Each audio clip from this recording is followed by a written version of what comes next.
Hi, I'm Lauren, and I work from home. My husband Daniel and I got married 3 years ago when we were both 33. We really wanted to have kids, so we went to a doctor to see if there were any problems that might make it hard for us to have a baby. Luckily, the doctor said everything was fine, which was a relief, but even after waiting for a while, we still weren't able to get pregnant. Just when we were starting to feel hopeless, Daniel suddenly said, "We need to have a baby to carry on the family line." I felt a bit confused by what he meant. Daniel is usually a good husband, but he tends to listen to his mom a lot. I'm not a big fan of his mom though. She always seems to like Daniel best, even though he has a younger sister. His sister didn't like this special treatment, so she moved out of the house early on. Daniel's job involves moving around a lot, but when we got married, he was working close to his parents' house. Before we tied the knot, he warned me that he might have to move for work, but I didn't mind. I believed that as long as we were together, I could adjust to living anywhere. However, when we found a place to live near his parents' house, my mother-in-law started showing up at our place a lot, especially on Daniel's days off and even when I was working from home. She always had something to criticize about how I did things like laundry or cleaning, which really bothered me. What's more, every time we saw each other, she'd pester us about having a grandchild, saying it had to be a boy, not a girl. Her constant presence made me feel stressed out. I tried telling Daniel about the problems with his mom, but he just keeps saying, "She's just trying to be friendly, Lauren." But it's not helpful when someone stresses you out instead of getting along with you. I used to admire Daniel's optimism, which I lack, and I thought we balanced each other well. But we can't seem to fix this issue. Finally, 6 months ago, Daniel got transferred for his job, so we moved away from his parents' place. Our new home is far from my parents' house too. Unlike the rural area around my parents' place, Daniel's new workplace is in a busier area, kind of like a small city in Nebraska, with good transportation and facilities. Plus, it's less than an hour's drive from my parents' house. Moving relieved a lot of my stress. I could focus on my work, and life felt better. Then recently, I found out I was pregnant. Daniel and I were overjoyed. I'm a bit worried because I'm older, but we've been wanting this pregnancy for so long. When we told his parents, my mother-in-law immediately asked if it was a boy. Even though we didn't know the gender yet, she insisted it had to be a boy, but the baby turned out to be a girl. When my mother-in-law found out, she called me when Daniel wasn't around and said, "You're really useless. What did you marry into this family for?" I don't know if it was because of hormones or just feeling emotionally overwhelmed, but I couldn't stop crying. When Daniel came home and saw me, he got angry. When I told him what happened, he yelled, "Are you saying my mom did something wrong?" That just made me cry even more. Despite all this, Daniel still takes care of me and helps with the housework, so he's a good husband as long as his mom isn't involved. I safely delivered the baby and went back home a month later. Daniel picked me up, and on our way home, to my surprise, my mother-in-law was there. I didn't expect her to come to see her granddaughter, but she did. I had a bad feeling, but Daniel was oblivious and happily said, "My mom came to help." While he was busy with our daughter, my mother-in-law pulled out a box of cake from the fridge. "This is to celebrate your childbirth. I'm sure you didn't get to enjoy any good food while you were out in the countryside for your postnatal recovery, did you?" I was annoyed by the way she said it, but tried to let it slide. "This cake costs $500, she exclaimed, handing me the box. $500. I was taken aback. I had never heard of such an expensive cake before. Nodding, my mother-in-law urged me to open it. I was curious to see what a $500 cake would look like. Excited, I placed the box on the table and opened it, but I was slightly disturbed by the smug look on my mother-in-law's face. The cake that came out of the box was not what you would expect from a $500 cake. The whipped cream was dried out, and the fruits on top were clearly canned oranges. I wondered which bakery would sell such a poor quality cake for that much money. I usually love sweets and can enjoy any cake, regardless of its price, but this was the first time I felt such disappointment the moment I opened a cake box. However, the story with my mother-in-law's cake didn't end there. I couldn't believe my eyes as I looked up from the cake. There she was grinning. "So how's the $500 cake?" she asked. At that point, I lost my temper and threw the cake box and all into the trash. "Please leave," I shouted, surprised by my outburst. My husband rushed into the living room. Before I could say anything, my mother-in-law started crying.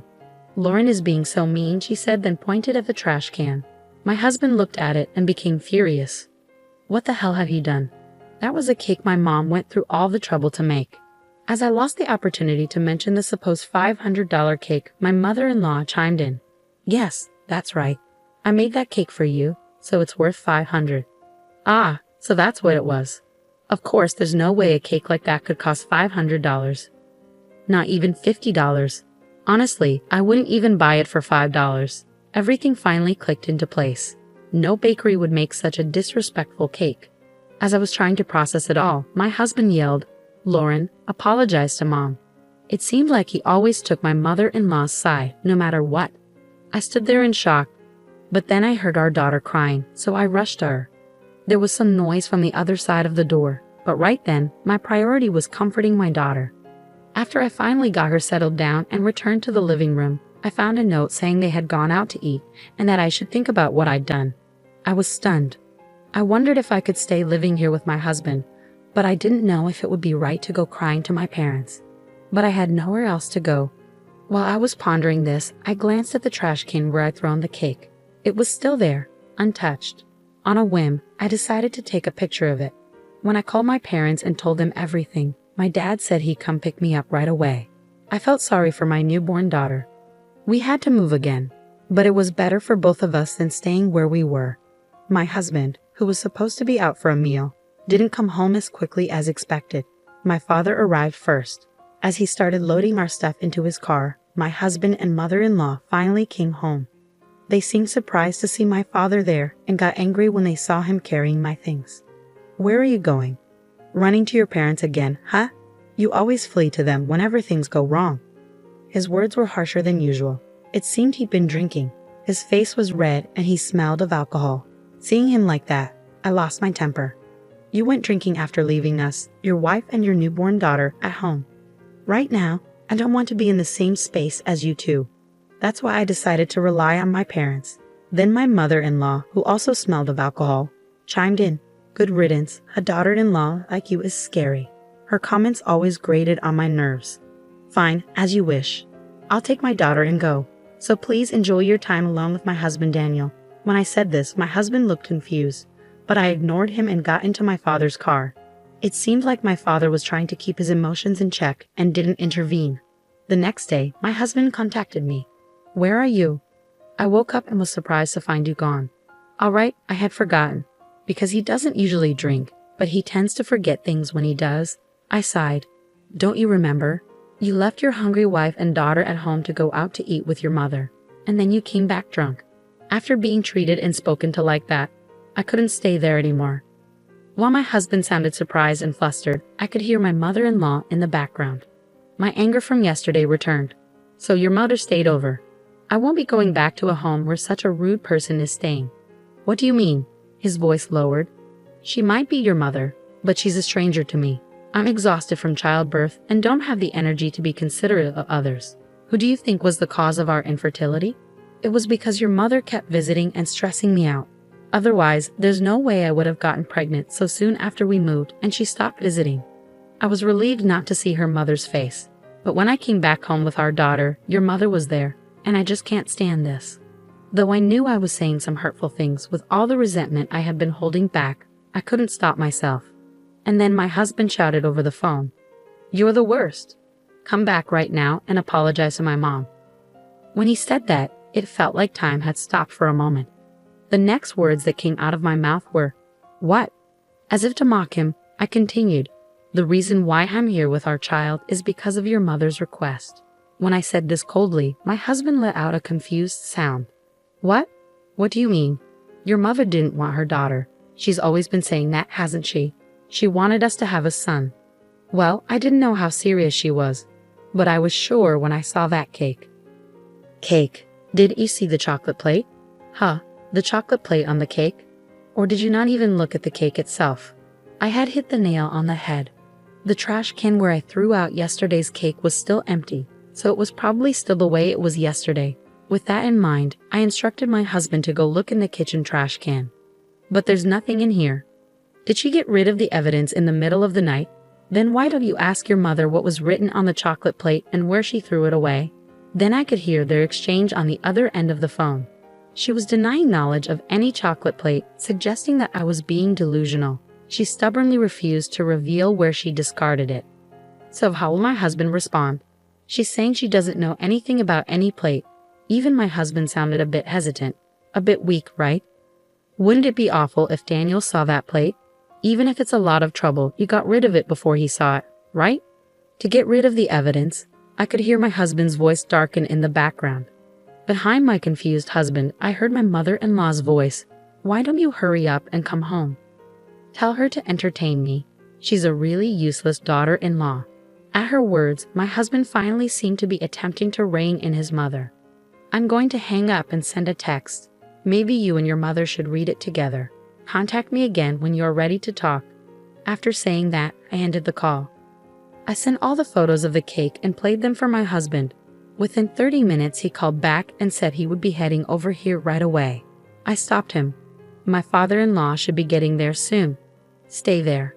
With that, I hung up.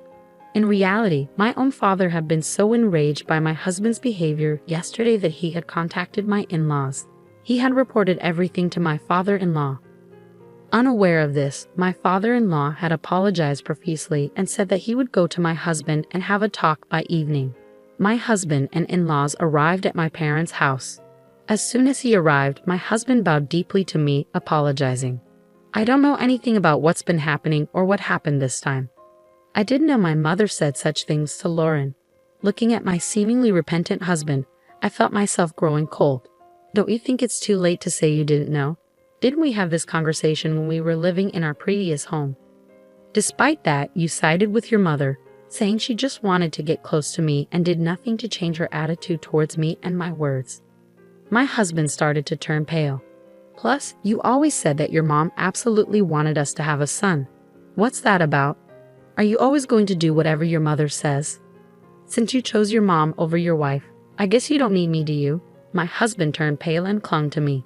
That's not it. I'm really sorry. I didn't mean to. Then what did you mean? I retorted. My husband was at a loss for words and fell silent, looking down. Just as I thought, Daniel.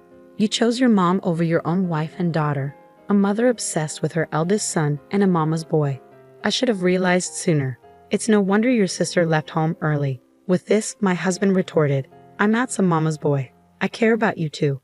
Then could you really sever all ties with your mother? I fired back. At that, he fell silent.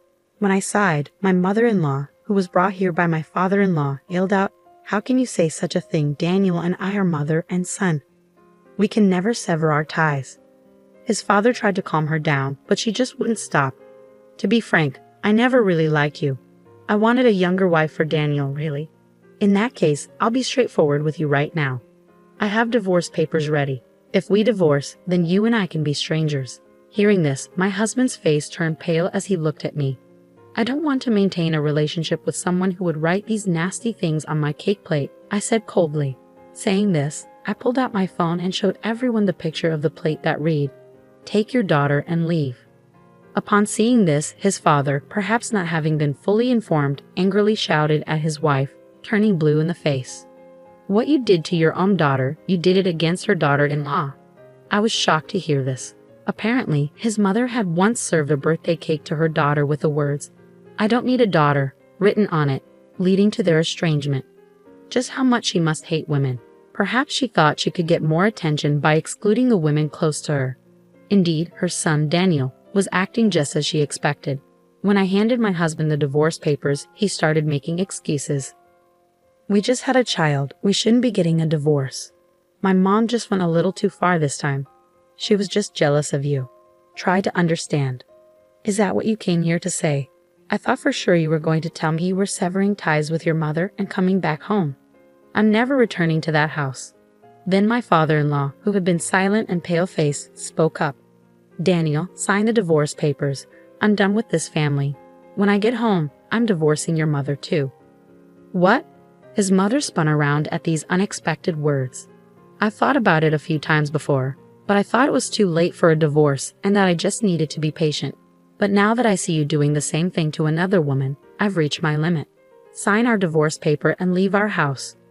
Begrudgingly, my husband signed the divorce papers under his father's direction.